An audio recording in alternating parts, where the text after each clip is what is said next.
Coming up, texting and driving. See the new device that aims to keep young drivers off their phones. Plus, there's a stadium, corporate sponsors, and season ticket holders. But what's the progress when it comes to bringing a professional team to Las Vegas? And later, does health and fitness really start in the kitchen? How to get that answer and more right here at UNLV. Studio G starts right now.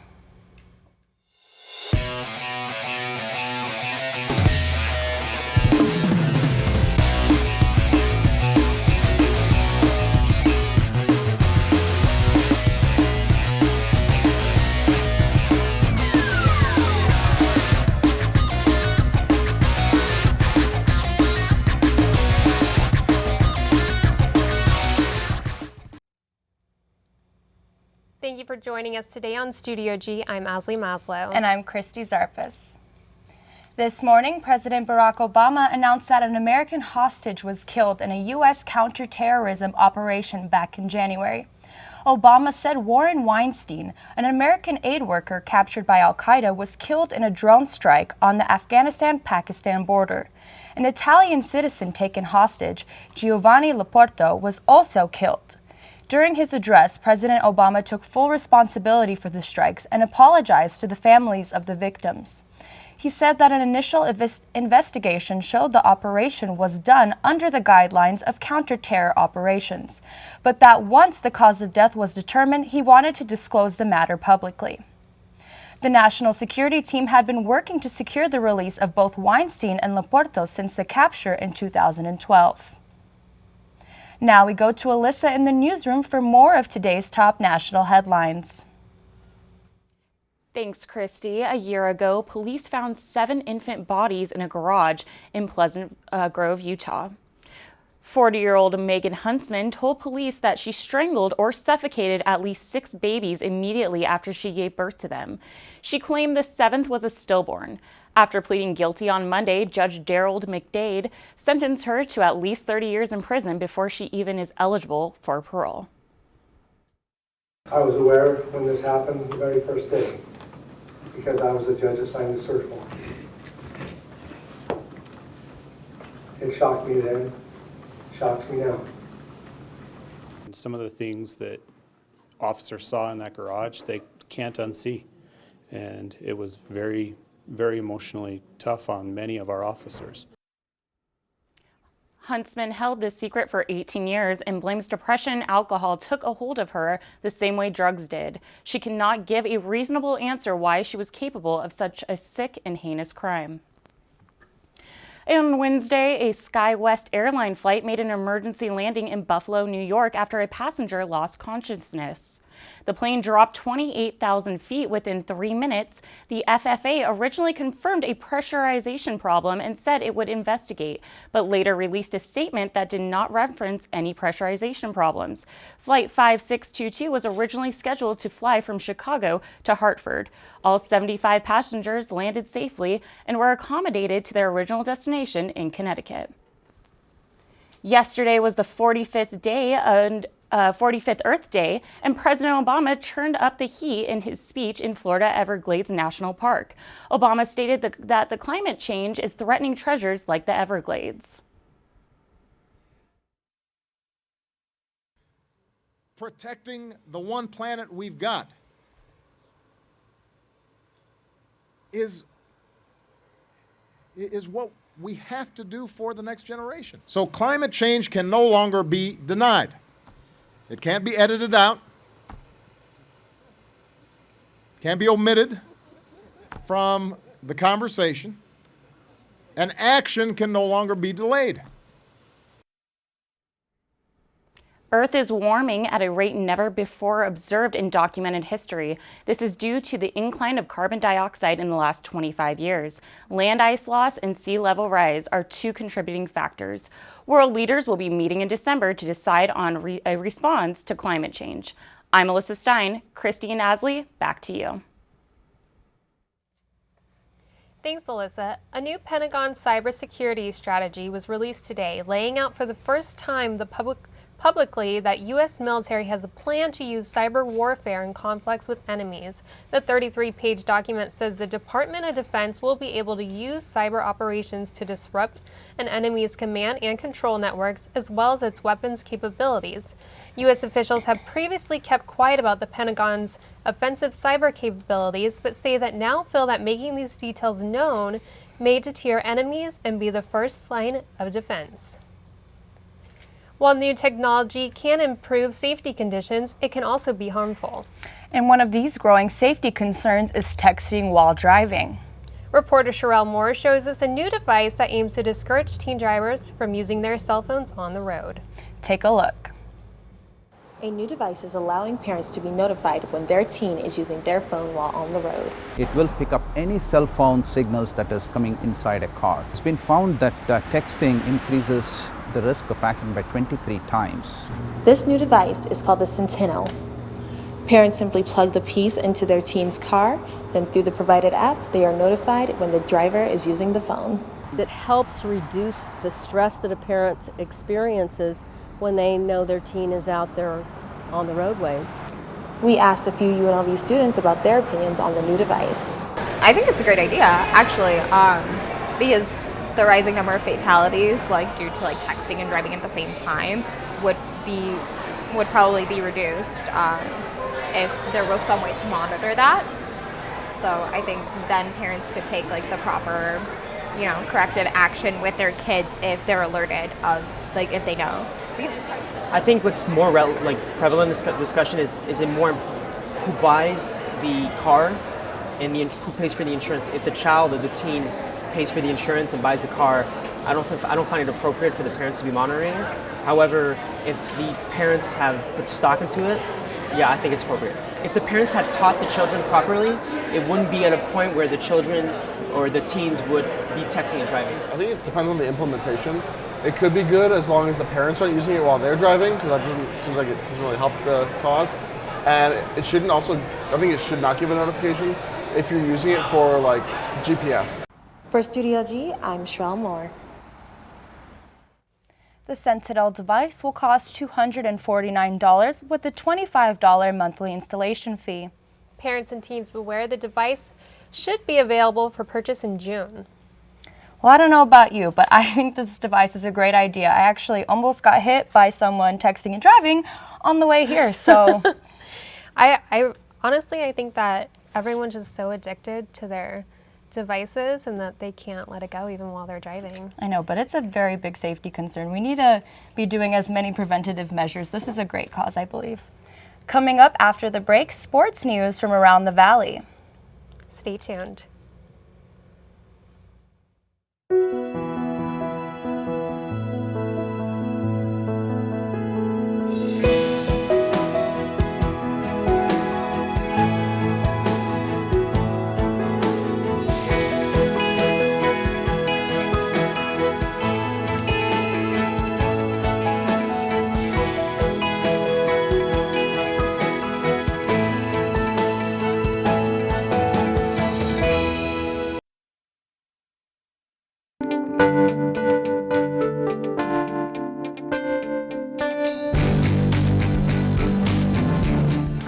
Dance club the best, and football is my second favorite. We take kids on hikes, we take them to the Springs Preserve, we take them on career exploration field trips, so they're going everywhere in our city and our community to see what is out there for them. What we want for the kids in our programs is the same you would want for your own kid.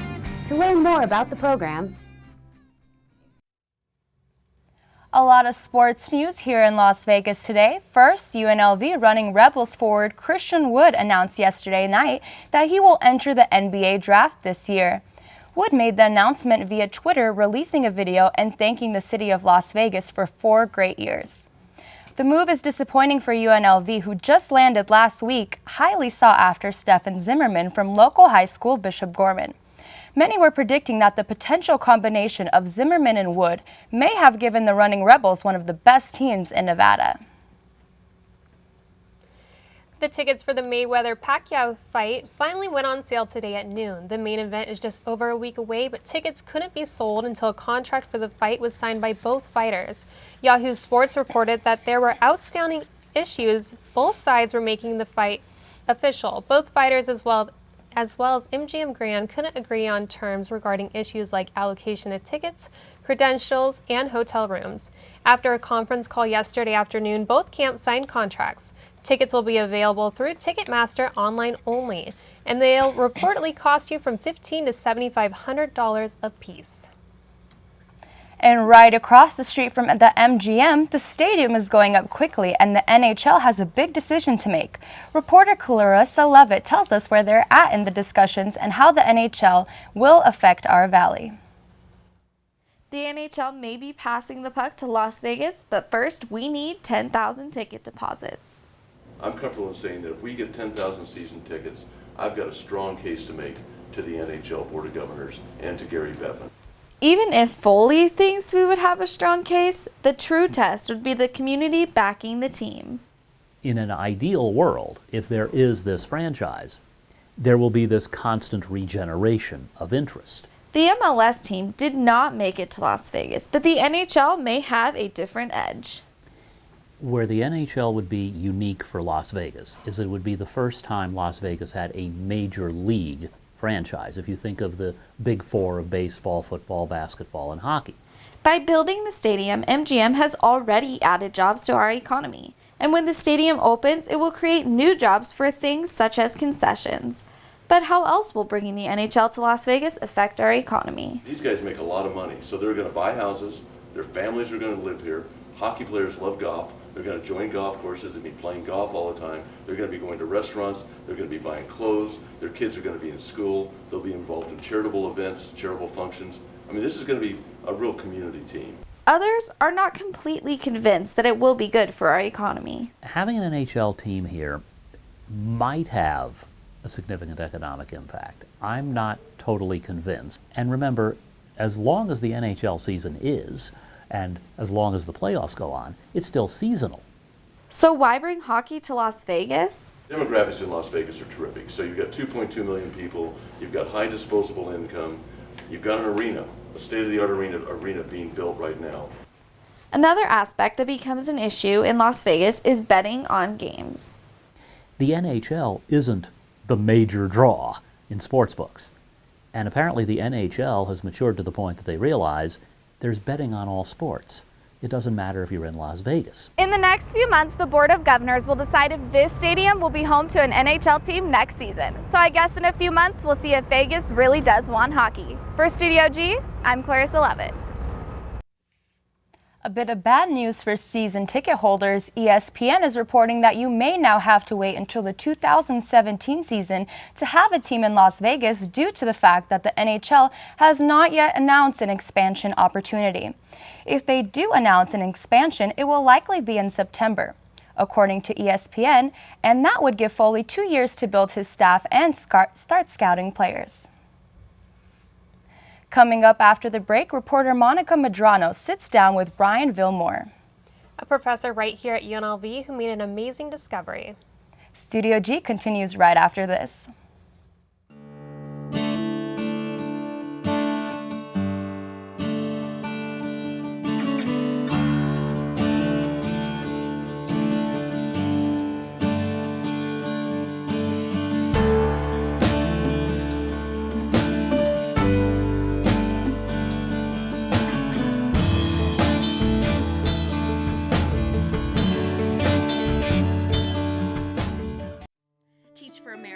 Opportunity to inspire children to be the best they can be. When I grow up, I want to be an actor.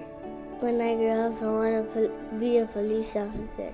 Give Nevada a brighter future by enriching our children's lives and inspiring them to achieve their greatest potential. When I grow up, I'll be a scientist. When I grow up, I want to be a lawyer. When I grow up, I want to be a paramedic. It really does make an impact in their future. You can apply online at teachforamerica.org. I really enjoy doing my show. I love all types of rock, and that's why I'm doing Rock Through the Decades. We play the 50s all the way to today's rock music or rock bands. I want them to get the appreciation of how much rock has changed over the years and how it's still really great.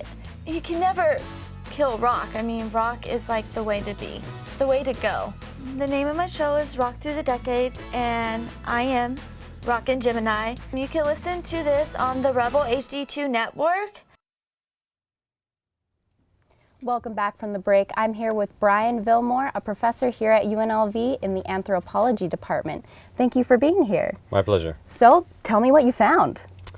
So, what we found was this little piece of jawbone right here. It probably doesn't look very impressive. It's just a small part of what was obviously a much larger animal. But it just happens to have a lot of really important information in it that tells us about the ancestry of humans. And bring me to that day. What happened?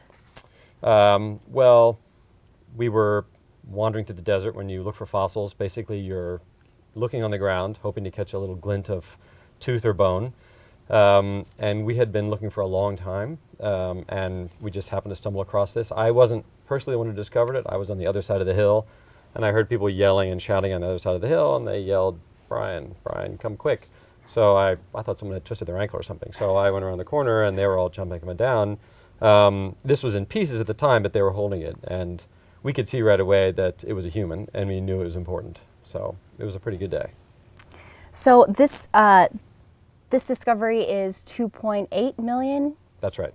That's right. And how does this relate to the fossil Lucy? So the reason this is important is because if you look at Lucy, which we call Australopithecus afarensis, that's the formal name of the species. And before that, so that's about 3 million years back to 4.5, and then earlier, all of the human ancestors looked ape-like. So they had long arms, they were about the size of chimpanzees, they lived in the forests, they were covered with hair, probably. And if you looked at them, you would have said that's an ape, okay? Now at 2 million years, you have an animal that is recognizably like us. So it's using stone tools, it has a bigger brain, and it's eating meat. So those are all, that's a big transition. But the problem is that there are very, very few fossils between 2 and 3 million years. And that's this critical period of human evolution. We didn't know where we'd become like us, or when, or why. So those are the kind of questions we were trying to answer. Unfortunately, the 2 to 3 million year time period in East Africa is just very poorly represented. It's just a period when there was a lot of erosion, so a lot of those sediments are gone. So it actually took us, we started looking in 2002, so it took us more than 10 years to find the appropriate sediments. And once we did, we just started poring over them, hoping to find human fossils, and we got lucky and found this. So we were talking a little bit earlier about the size of the molars and the differentiation between the sizes. Can you explain a little more about that? Sure. So this is a jawbone from Lucy's species, and they're about the same size, the jaws. But you can see that the teeth on this are much bigger and blockier, whereas the teeth on this are much more slender, more like us. In fact, these teeth are very much like ours. And the reason that matters is because we think that in all likelihood the reason our genus does not need to have big teeth is because we're starting to use stone tools. So instead of processing food with our faces the way chimps do, we're starting to process it outside of our bodies. And that implies large brains and all this major adaptive shift away from an ape-like lifestyle. So what was it like for your team to make such an amazing discovery? Well, in the field at the time, we were obviously excited, but it was surprising the amount of media we have gotten, actually. I mean, you never know if people are that interested in science, let alone human origins research, so we've been pretty gratified by the reception. And you're a new professor here at UNLV. What does this mean for the university? Well, I think they're pleased to have the amount of media attention that they've received. Everyone's been very gracious about it, so I mean, I've been very pleased with the reception so far. And where do we go from here? So obviously, it's just a piece of jawbone. And what we don't know is whether there are stone tools. We're looking for stone tools right now associated with this.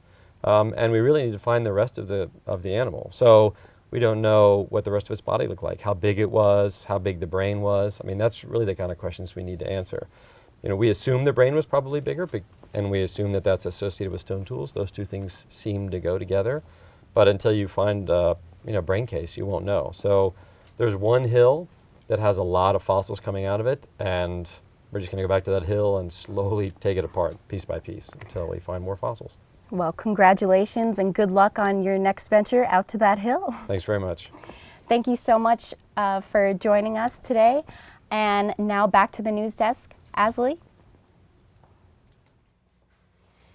Thanks, Monica. You may have noticed the student health fee in your listed charges each semester you go to UNLV. But do you know what that fee actually covers? We caught up with Jackie Spencer, a nurse at UNLV, to find out the first thing the health fee covers is free same-day doctor appointments. And let's say you've got pink eye and you need to be seen. Our services are same-day appointments for the Student Health Center anyway. And they call up and they just say they need to be seen. We book an appointment for them that day and they come in and they're seen.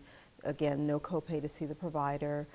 They can take their prescriptions anywhere. They can use our pharmacy or they can use any pharmacy of their choice.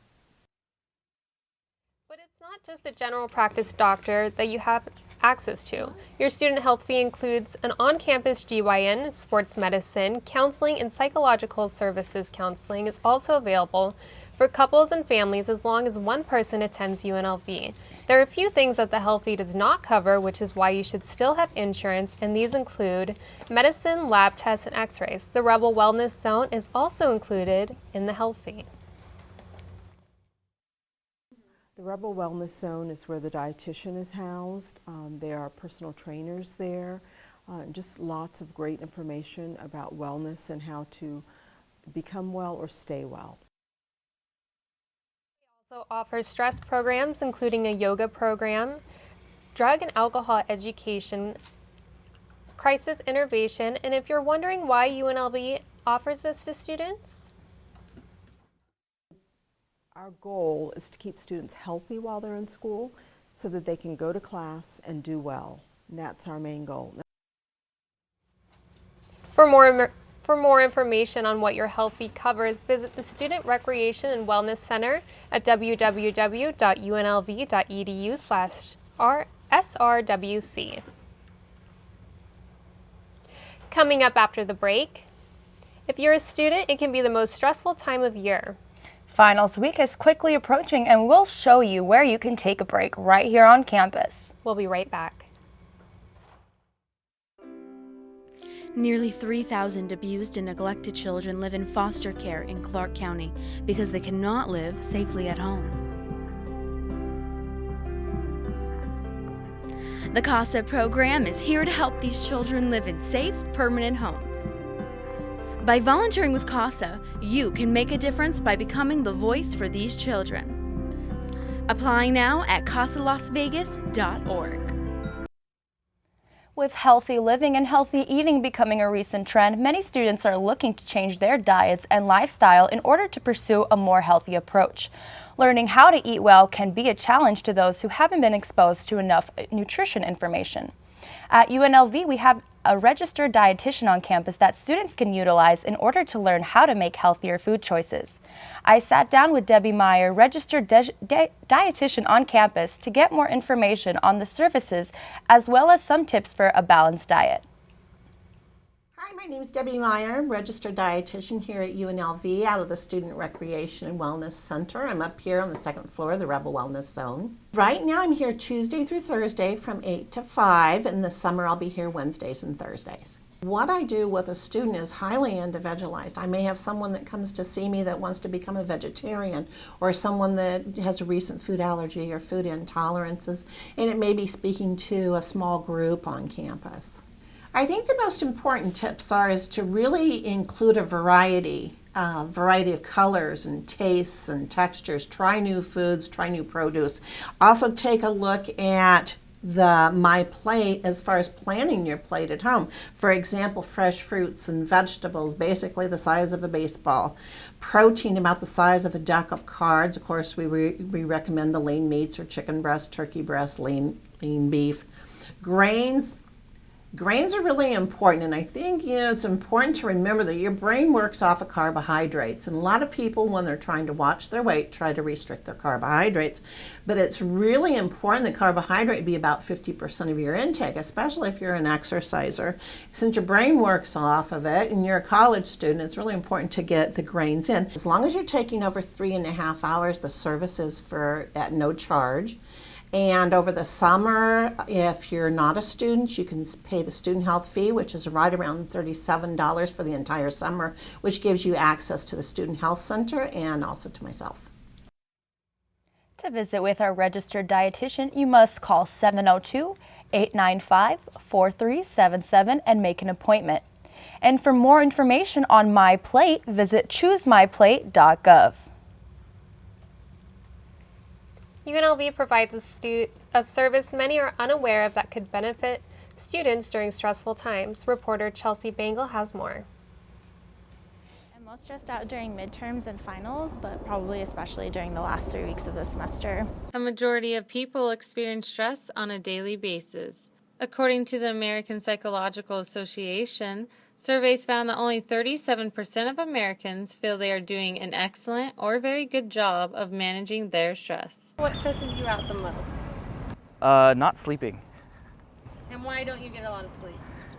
A lot of things. Just work, schoolwork, studying, and then making sure that I still have time to have friends and have a social life. So altogether, it just takes a big dip out of my sleep schedule. One service UNLV provides for students that relieve stress is a service not too many are aware of. The relaxation room itself is a quiet space for students to come in, hang out, relax, take a nap, sit in the massage chairs. If their muscles are feeling tight, that's a great option for them. We have 3 brand new massage chairs that we received funding for from the Student Affairs Funding Committee, and those actually include massaging your hands. So students have been really liking those. I mean, if it's there and they're open seats, then yeah, most likely. It's amazing what some quiet time can do just to relax your mind and relax your body, and especially when you have a lot of stresses in your life. It might not just be from school, but from home, from family, from work, and just being able to come in, listen to your own music in a quiet space, have some massage on your back. It just can make you feel so good. You can schedule 24 hours in advance by calling the Rebel Wellness Zone. You can schedule and block a time for yourself if you want. During the afternoons, we are usually booked from about noon to 5 or 6. Evenings are the most common, and when we are here later, we're open till 7. When we're here later, they're usually booked throughout that entire time. Mornings, definitely easier time to get in. I should probably try it out in my time here at UNLV. It's right here on campus. It's easy to get to. It's not like I'd have to go anywhere else. And I might as well. It's like, what do you have to lose? It's free. We actually were voted by the Rebel Yell and by the students on campus as the best kept secret. However, I would like for our juniors and seniors to know that we are here, because that's the most common thing that we hear is, oh, we wish we would have known about this our freshman or sophomore years. Tell your friends, tell other people about it too, because there is enough for everyone to go around. And like I said, you can always schedule ahead of time.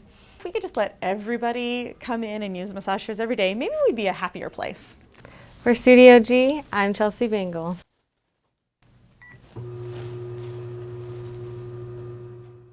For more information on the relaxation room or how to book your next appointment, visit unlv.edu/srwc. Well, I know where I'm going after this. Me too. I'll show you. Awesome. Thanks for watching. Tune in tomorrow for another look at the biggest stories of the week. Have a great day, Las Vegas.